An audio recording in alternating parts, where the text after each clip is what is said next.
I chose to speak on the Meadows Massacre for a couple reasons.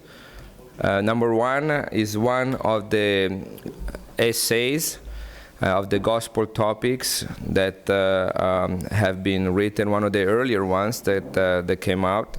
I will show you how to find the actual essay, which I strongly encourage everybody to read and study. There are a lot of footnotes and references, and then if you want to read more, I will also suggest a very good book that has been written on the topic.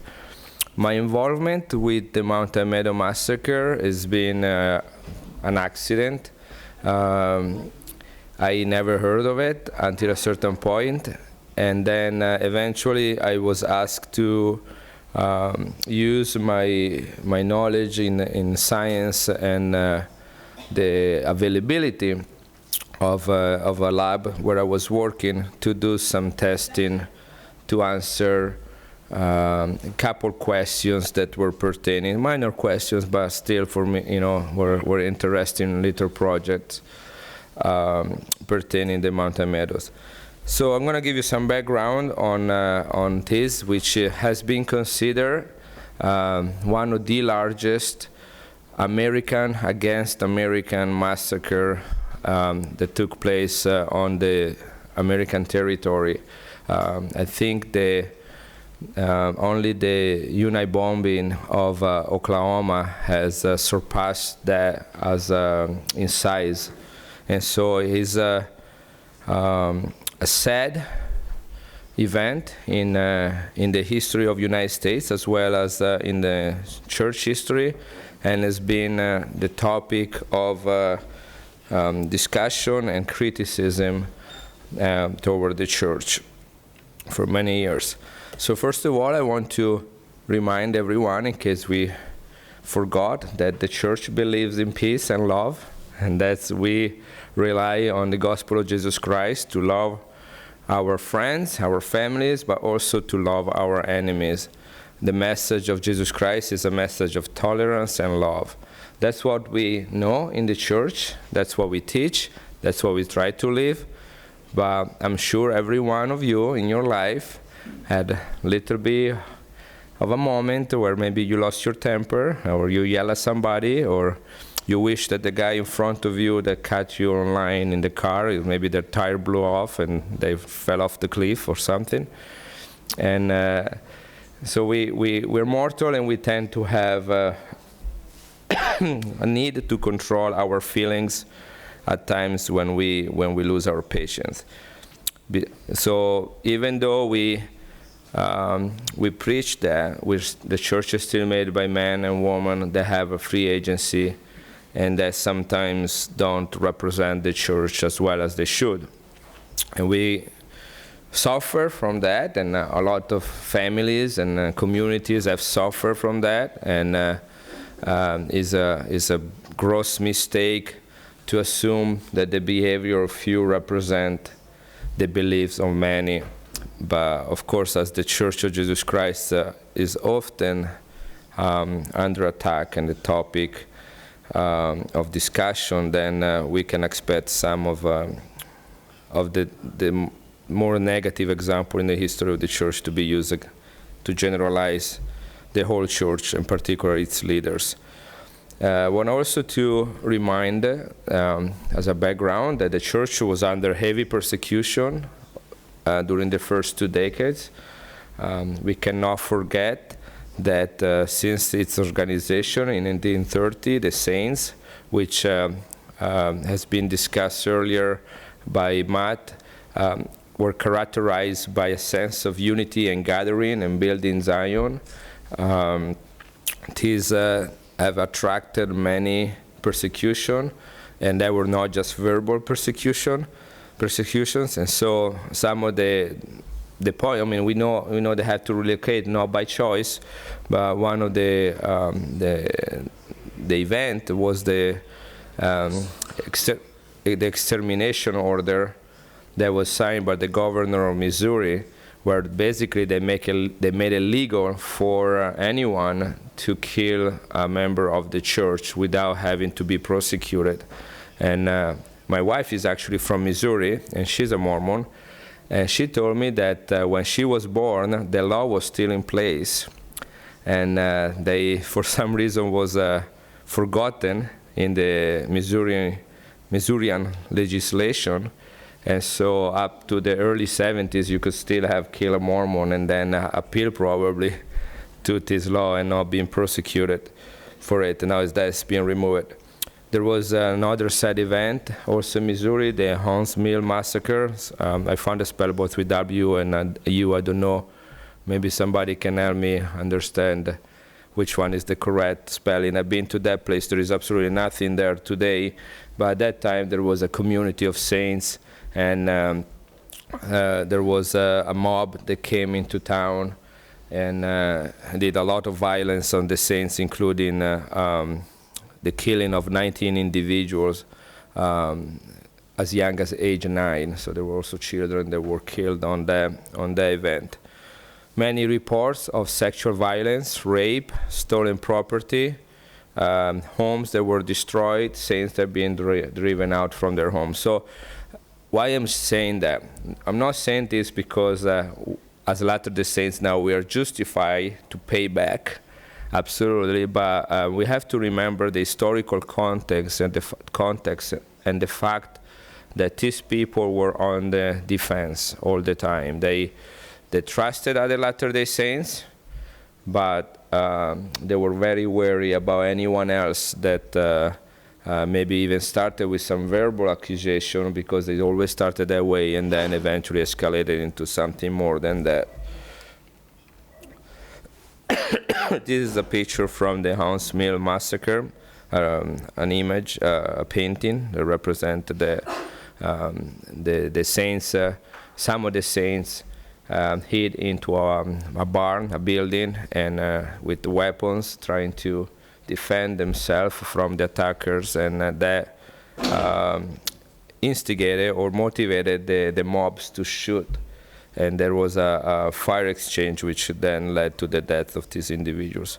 Eventually the saints were cast out from Nauvoo. They were kicked out, and they moved to Utah, which at that time wasn't Utah, was an unorganized territory. And Brigham Young settled the area, and the saints made it there. And one of the reasons to be there was to protect themselves, to build Zion away from the Gentiles, away from those that were persecuting them.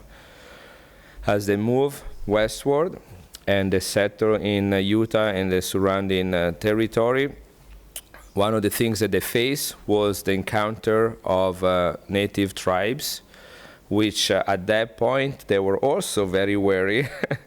And probably more so, more so than the saints would have been, because with the European arrival after the rediscovery of the Americas, as you know your history, the Europeans took choice land, exterminated natives, and the survivors were kicked out, sent away, and eventually confined to reservations. And so natives were wary of the white man, knew that he was an honest individual. We don't have time, but there was some very big cultural differences in the way that they view things like properties, for example, which might have some implication with the Meadows Massacre, where the Indians, the Native Americans, consider everything as a gift from God, and no one had ownership, but everybody had ownership, not anyone specific. And so they felt like, if you have something and I like, you should give me some of that without having me even asking for it. Actually, I can take it from you. And of course, the white man was all like, mine, and I won't give you any of that. And so this cultural contrast then make it also difficult, not just for Europeans in general, but even for Latter-day Saints, which tried to build good relationship. And why did they want to build good relationship with the natives? How did the Latter-day Saints, the early Mormons, view that? Do you remember? Elder Stevens? Okay. They were? Say, go ahead. Exactly. So they believed that they were the descendants that the Book of Mormon spoke about, of the people that the Book of Mormon spoke about. And so they felt like there was something special spiritually, both because of the most important records they had. And so they immediately, Joseph Smith established missions among the Lamanites and the Indians to preach the gospel to them. So there was a great interest to establish good relationship with natives, but even if they tried to do so, it wasn't always ideal. Brigham Young, when he moved to the what is now Utah, he was also an official for the relations with an official. Do you say that? Official authority to establish good relationship with native groups, besides being the governor and the prophet. And so in Utah, where the saints established themselves, they had to deal also with local natives, which at time created some problems, and at time they they had converts and became friends.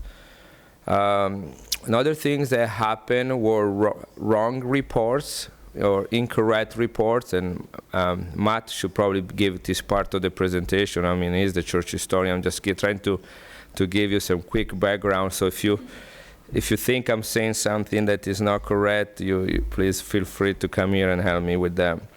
But we have something in the history of Utah and of the United States called the Utah War. And basically it was the results of wrong reports. I mean, there are all these Mormons in the unorganized territory, everywhere in the Great Salt Lake area, then trying to establish a huge state.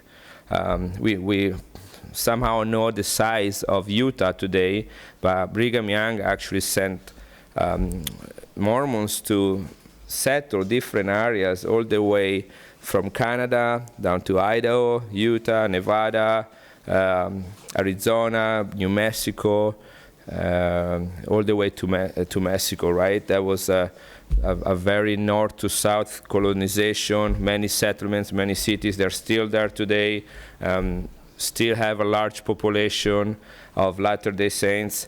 And he wanted to organize a very large state and call it Deseret, as you remember. And the idea was not approved by the United States government, but the Saints were living in isolation. So if you don't know what somebody is doing, you kind of grow suspicion about what are these Mormons doing out there. They created so much problem here, and we know they hate us because we only killed the prophet. So we don't know why they would not like us. But I wonder if they're kind of working on some sort of a plan to create disturbance or problems in the long run. And so there were reports sent to the United States presidents that were not correct, but he believed them. And he organized a militia or army, not a militia, an army, to go and check on the Mormons. And that was a large army. It wasn't just sending that. In fact, the objective was to replace Brigham Young as the governor and put a new one that the president of the United States have chosen to replace Brigham Young. And because they were afraid of the Mormons would not like that, I don't know why they wouldn't, such a great idea, then they sent a huge army to make sure that this was going to take place. So news arrived to the Latter-day Saints, and Brigham Young established something called the martial law. And when there is a martial law, it means you have a certain time of the day that you have to be in your house, to be safe when it gets dark. And what's the name of that? Curfew. A curfew. When you need to have a curfew. You have to safeguard supplies, because in a time of war there is no time to grow crops, so you have to use your resources to defend yourself, so no resources that have to be wasted in any way, and so on. And then you organize, of course, a militia. And at that time was culturally acceptable that if you could not obtain protection from the government, that you would organize yourself with some volunteers, some militia, So some sort of local organized army, which we had, which Brigham Young organized as well. So what is the problem? Is that as people were, there is something called the Oregon Trail. And if you think about the map of United States, and I should have put one up to let you see that, we see that at that time, in the mid-19th century, there was the East and what is today called the Midwest. So everywhere from the Atlantic coast, from all the way to Illinois or Missouri, that was settled and colonized, and so they had cities and so on. And then as you go more westward, there is nothing. Like, that's what the pioneers did when they left with their hand carts. Until you get to a certain point, which is the California coast. And in California and Oregon, they were already have large settlements. They discovered the gold about the same time, 1849.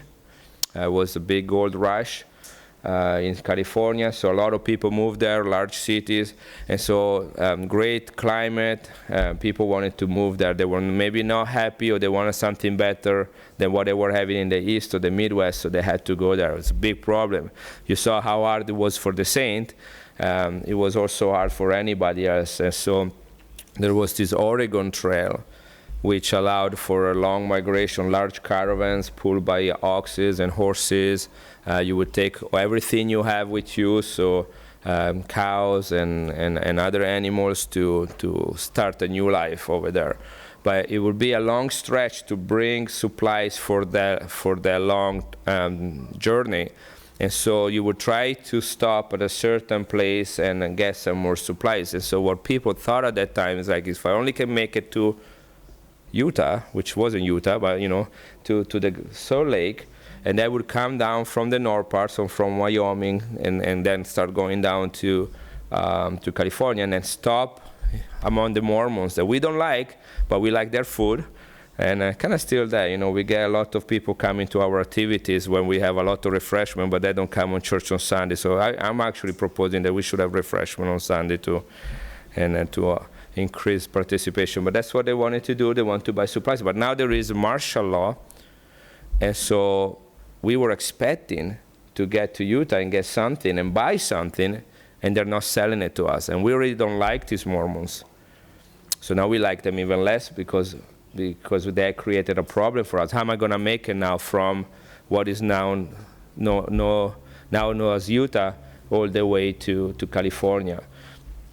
And this what happened is at about this time, there was also another accident where one of the 12 apostles was killed, and his name was Parley P. Pratt, and he was murdered in Arkansas, which is one of the states on the east side of United States.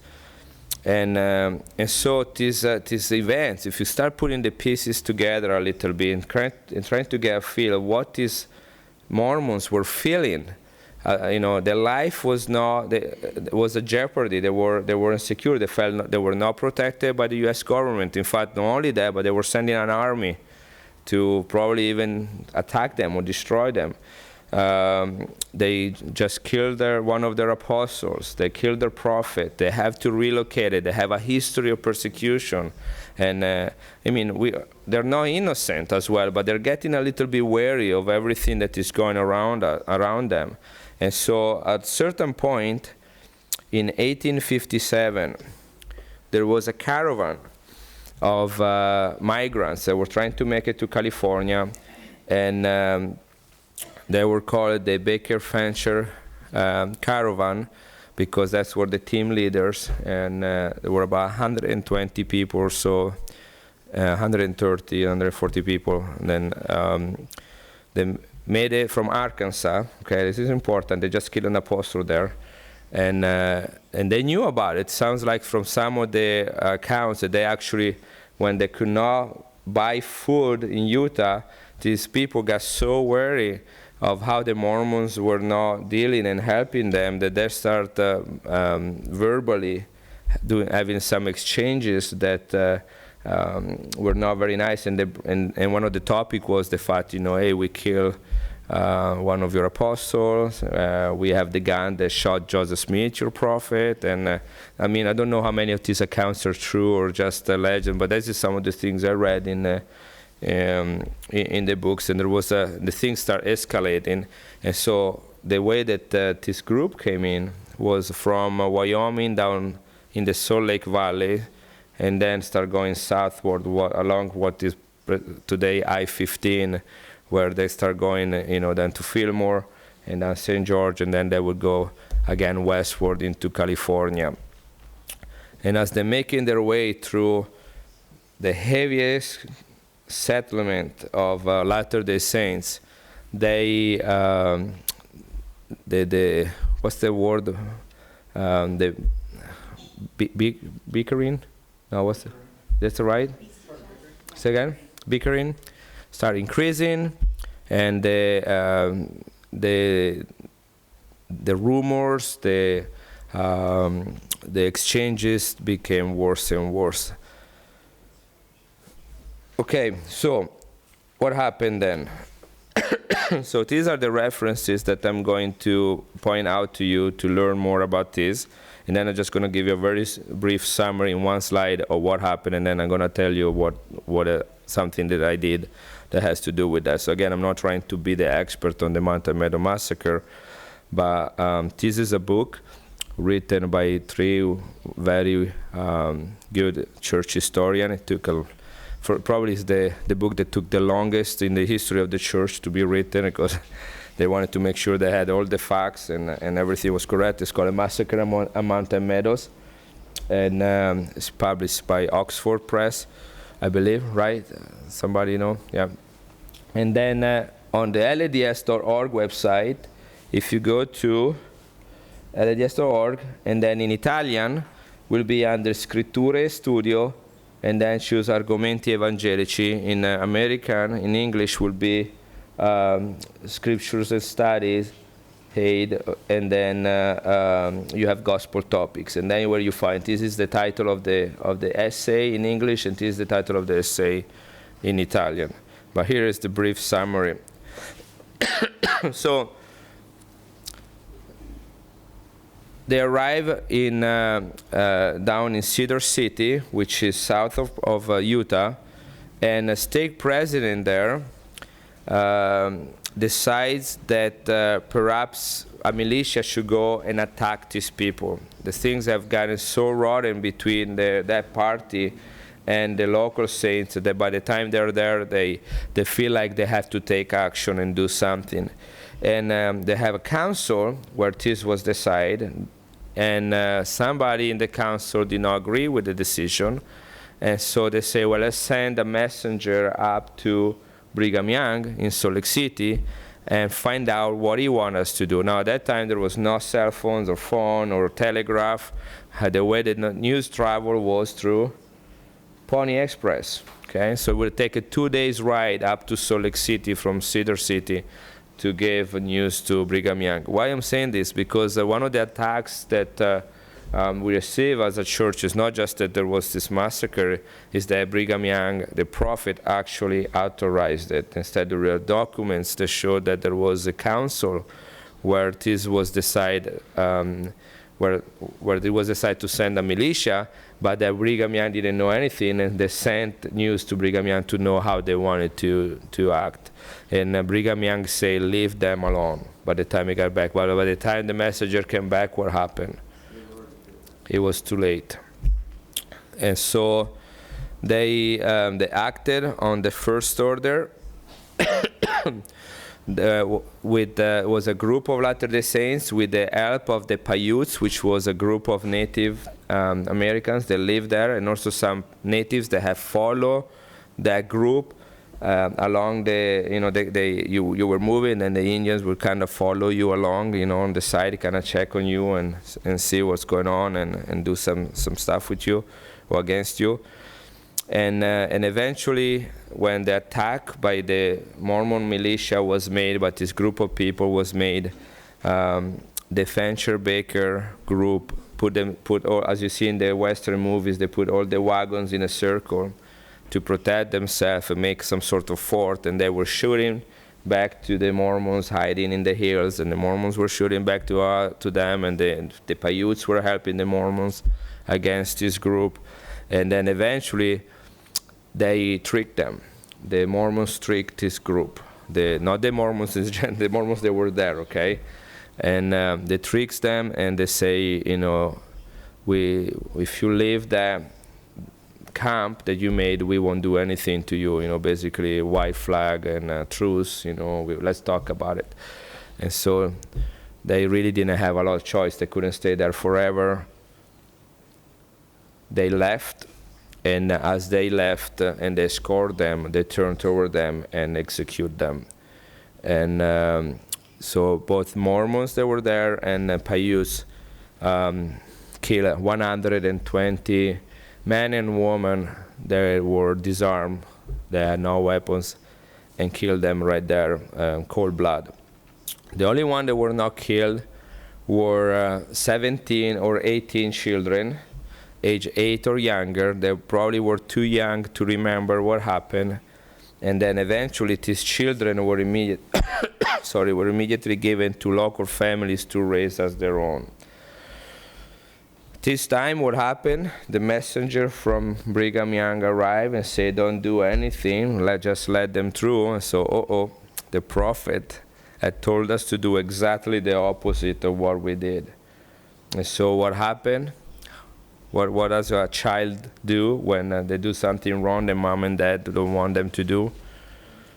They're trying to hide it, trying to hide the evidence and the proof. And so that was something that happened at that time by the people that were involved, was to not reveal what happened. And many of the documents at that time were also eventually destroyed. I think there was a number of, there was some secrecy, there was sworn by the individual that were involved. And so there was both an investigation done by the church and then eventually by the U.S. government about what happened, because eventually, you know, people want to know what happened to this. You know, we're expecting them to come, and the relatives back in Arkansas, they want to know what happened.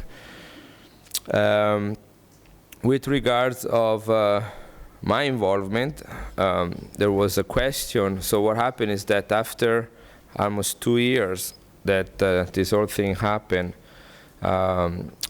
they realized, you know, what happened, and they tried to identify the children that survived the massacre to return them to their relatives in Arkansas.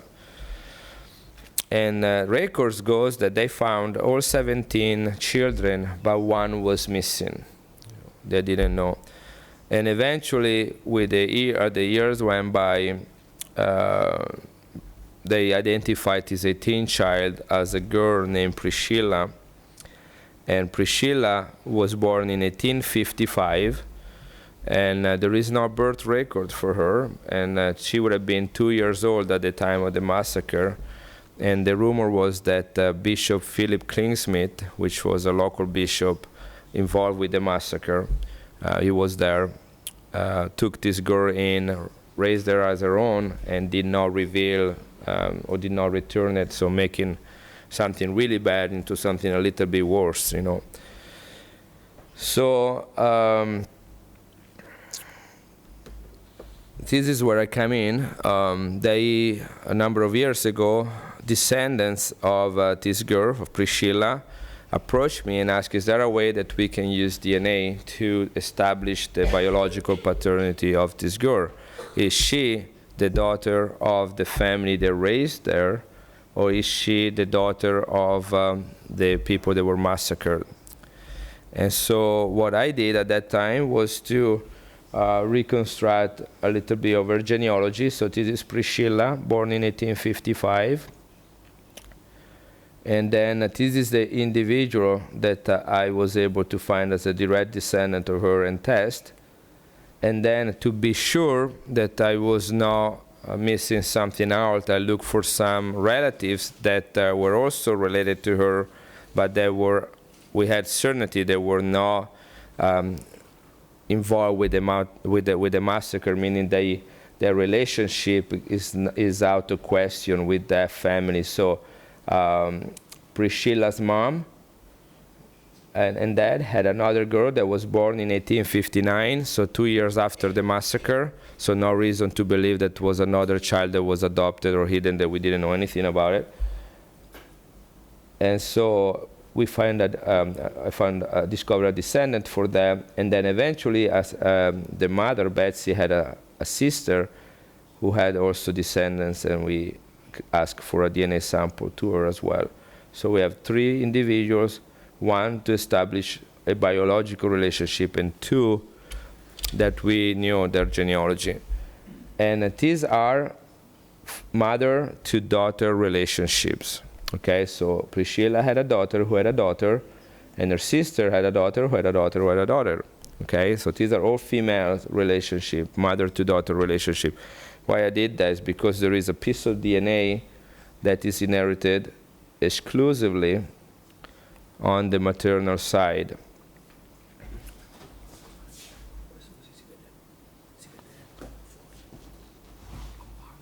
Mm-hmm. Okay. Okay, so here, you see that? No. Anyway, this is, in red you have the mitochondrial DNA. That's the type of DNA that we're dealing with. It's called mitochondrial DNA, or DNA mitochondriale in Italian. That is inherited exclusively on the maternal side. So my hypothesis that I want to test if these 3 lines, these 3 women who share a common maternal line, if they are biologically related, they would also share a common genetic profile on this mitochondrial DNA. And so this is what I did. I sequenced the DNA of these individuals, and you didn't need at this time to test anybody that was dead, because the individuals that we are trying to study would have passed the exact piece of DNA down generation after generation. So to have them would have also, to have their DNA would have also be having their DNA of their ancestor, okay? And so I compared the DNA of these 3 individuals, and they were identical.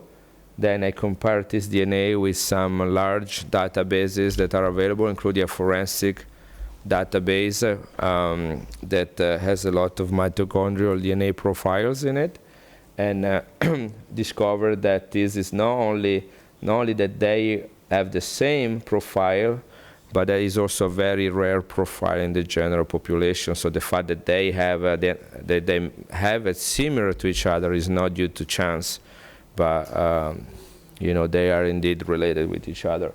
So that confirmed that Priscilla was indeed the daughter of Bishop Klingsmith, and that the children were probably just 17 and not 18, and she was legal at that point. So a small little study. I have a website called josephsmithdna.com, and the full article about this is there.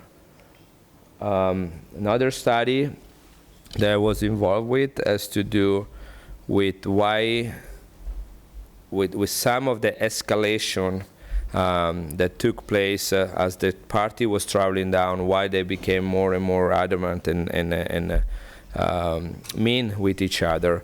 And so there is a report by John D. Lee, and we have right here in this room, walking around with some cards, a live descendant of John D. Lee. In fact, what is your middle name, Doug? Lee.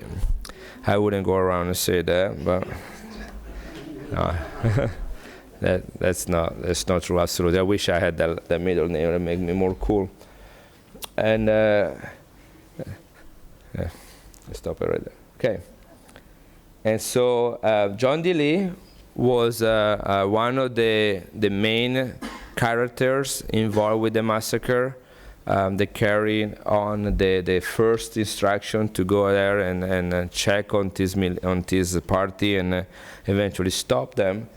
And he reported in 1858 that this party, as they arrived through Fillmore, and I'm going to show you where Fillmore is. So this is Utah today, you know, this nice shape right here, and we got Salt Lake City up here.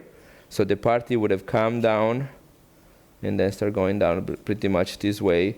And so here is Salt Lake City, no food, no supplies, and they start going down. And here there is a city called Fillmore. See that? And then as you go more south, there is Cedar City. That's where the council took place, and the state president say, go after this party. And around this area right here is where Mountain Meadows is, and the massacre took place. And then eventually the people were going down this way into California. And right here in Fillmore is where John D. Lee said that the Arkansas party, so these bad guys coming, they put poison in an open spring, which caused some of the animals and even some people that drank from that spring to die. So they were justified in going after them. Okay? And so how does this theory come up of this poison spring? Well, there are some problems with the theory, but there are also something that we need to consider that they did not know back in 1850. We know that today, but we don't know that at that time.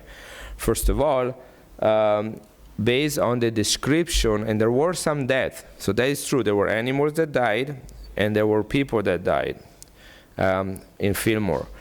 And so that wasn't a lie. But what caused it was probably a misunderstanding. And so if somebody would ingest poison, and the known poison at that time were arsenic and strychnine, did I say it right? Strychnine, thank you. Okay, strychnine in Italian, okay?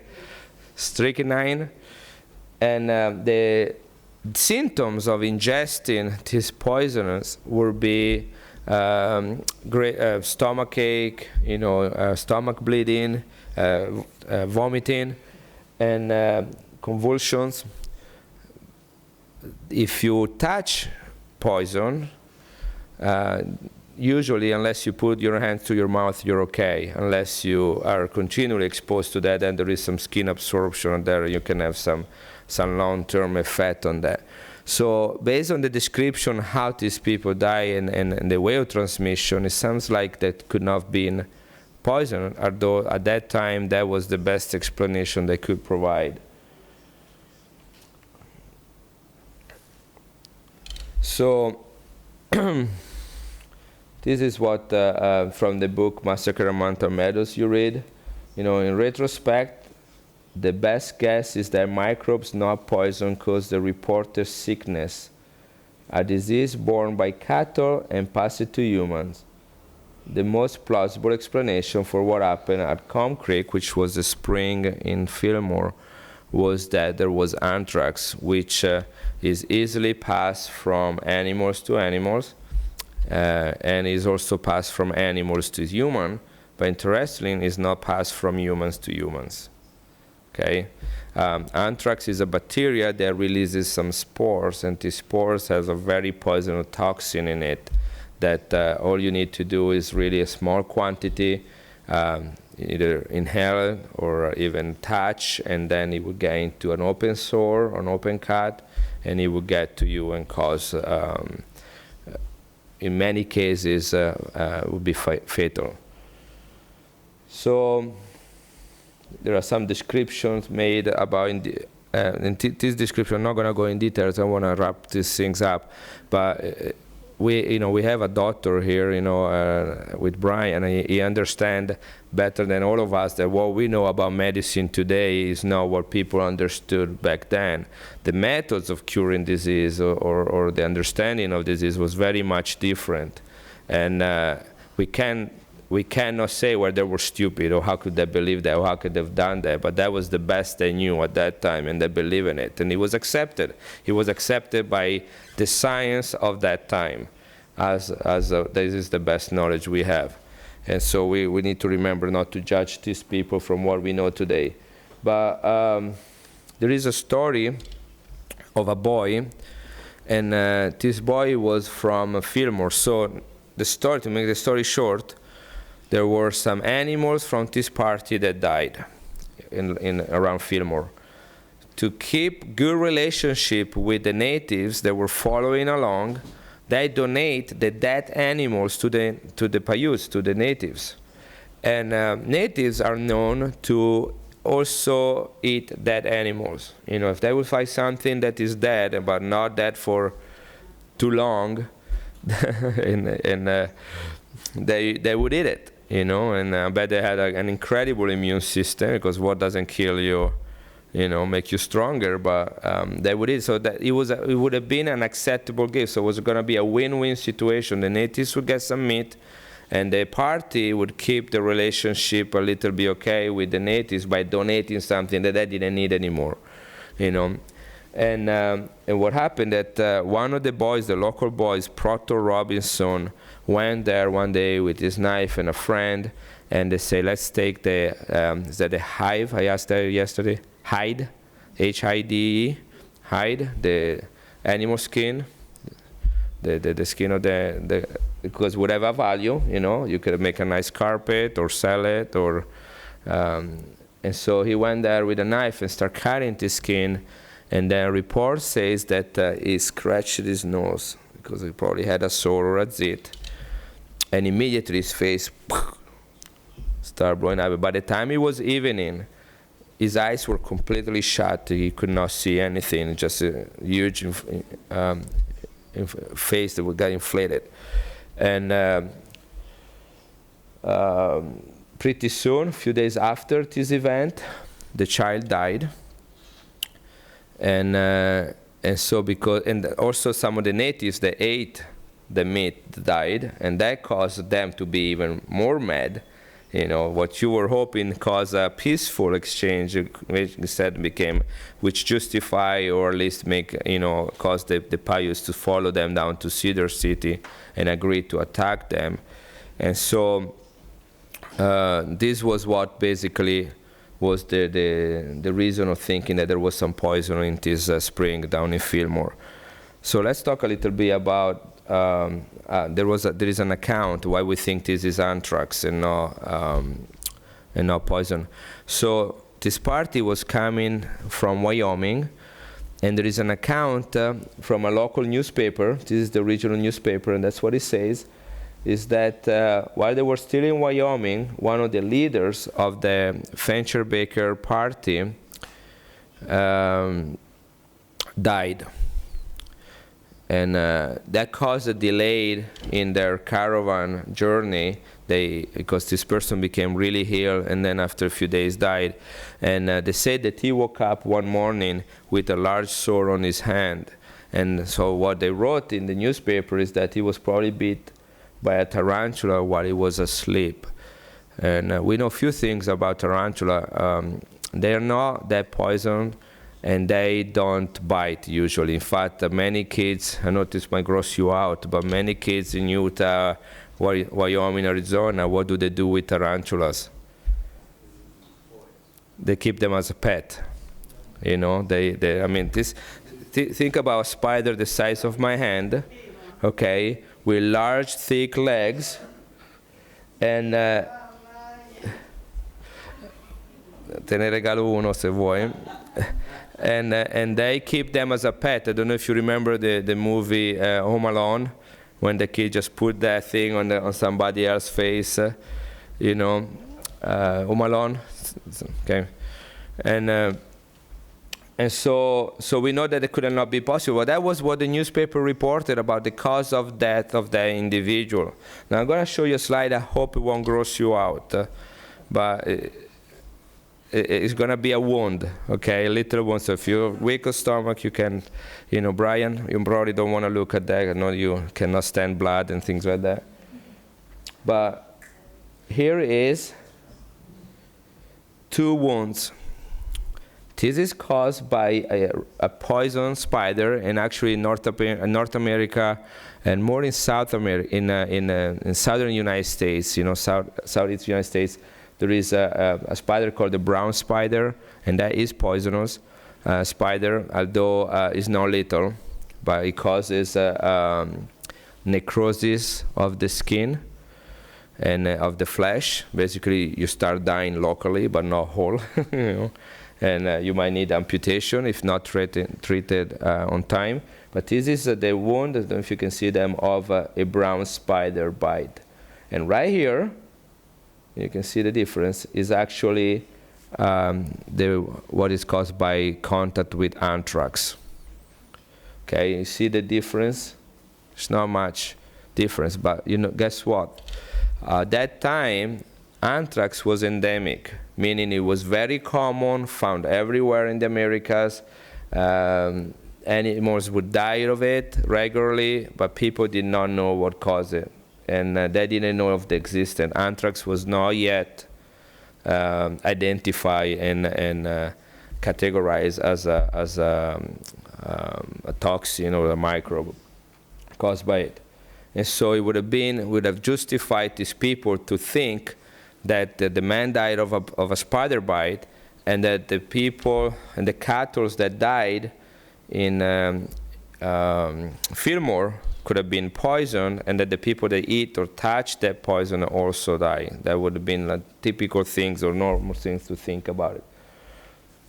To make the story short, and actually it's not that exciting of a story, but I was approached by the descendants of Proctor Robinson, which this child had died, to go and dig him out, which we did. And we went to the Fillmore Cemetery. There is a modern gravestone there that was placed more recently there, so we didn't know exactly. We're talking about 1857 Utah. And that records are now well kept as they are today. The records of that, the state of Utah was organized in 1896. That's when you start having, you go to the civil records and you get information. Everything before that can be difficult. So there is a modern tombstone, but we didn't know if that was the right spot. And as we were digging through it, we found another stone buried underground, which was the original tombstone that had the name of Proctor Hancock Robinson on it. And then here is the handsome guy in there. And we found his remains, and took couple molars and some pieces from his femur, which are large bones that could still have DNA in it.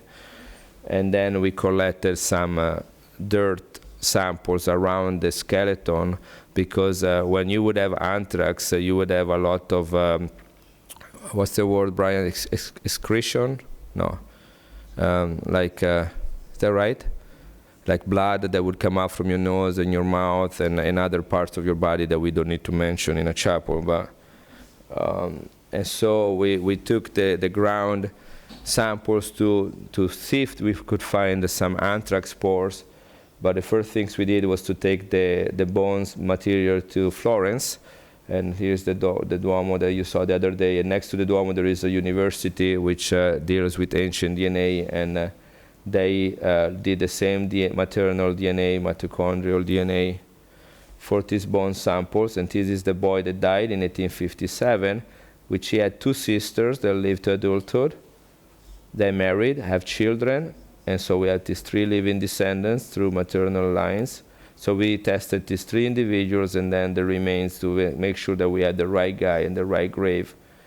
Run some sequence on the ancient DNA, compare it, the three living descendants with Proctor. We were able to get partial profiles which matched. And so we knew, we basically, it's kind of like asking somebody, I want to make sure it's you, show me a document, show me an ID. And so that's what we did with the DNA with this individual. The problem was that as we look for these were the dirt samples, as we look for traces of anthrax, we didn't find any. And not because necessarily there were never any there, but we're talking about 150 years. And so when this kid was buried in a wooden coffin, but by the time we got there, there was nothing left, only bones, which means that everything has been exposed to the surrounding environment, and rain and water and filtration would have caused everything to kind of disappear over time. So we don't know for sure if that has been the cause, but the clinical analysis of the symptom as described by this Wyoming newspaper and the spider bite and the way of transmission of how this child touched his skin and scratched his nose, and the symptoms that he had, in light of today's knowledge, are a very strong indication that it was indeed anthrax. And so what happened was a big misunderstanding that these people actually willingly wanted to do some hurt and harm the Paiutes and the locals, which they didn't. I mean, there were many other ways, but that was not one of them. And so by the time they went down to St. George and they were killed, the theory of this poison spring was probably one of the motivating factors to justify the attack. And then when Brigham Young said, do not do anything about it, and it was too late, there was some cleaning to do. And unfortunately, Doug knows what happened. Then John D. Lee became the scapegoat. Basically, they had to blame someone, and so John D. Lee was executed and was condemned, and there were some people that were proven guilty, and he was the one that was executed to pay for the crimes that were committed. So not a happy moment in Utah history and Mormon history, but a lot of human components that are involved. And again, there are strong evidence that Brigham Young tried to stop this, did not know anything when this happened. But there is also strong evidence that local leaders made a choice, and that choice was not the correct one. And this is all I have to share with you today.